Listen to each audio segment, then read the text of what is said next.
21 avions sont entrés dans la zone d'identification de défense aérienne de Taïwan au cours des dernières 24 heures, dont 18 bombardiers H-6 à capacité nucléaire. Si la Chine a considérablement accru le nombre de ses incursions au sud-ouest de Taïwan ces 2 dernières années, il s'agit là de la plus importante incursion de bombardiers H-6 alors que les tensions avec Pékin sont à leur comble.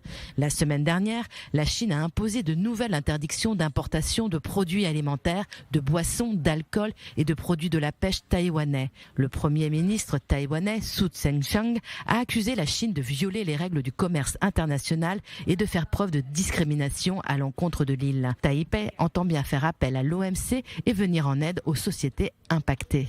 La question de Taïwan est l'un des sujets de discorde entre Washington et Pékin. Le mois dernier, à Bali, Biden avait promis d'envoyer une délégation de haut niveau en Chine pour tenter de réchauffer leurs relations. C'est chose faite. Le secrétaire d'État adjoint pour l'Asie de l'Est et le Pacifique, Daniel Kritenbrink, et la directrice principale du Conseil de sécurité nationale pour la Chine et Taïwan, Laura Rosenberger, se sont rendus à Langfang, aux portes de Pékin.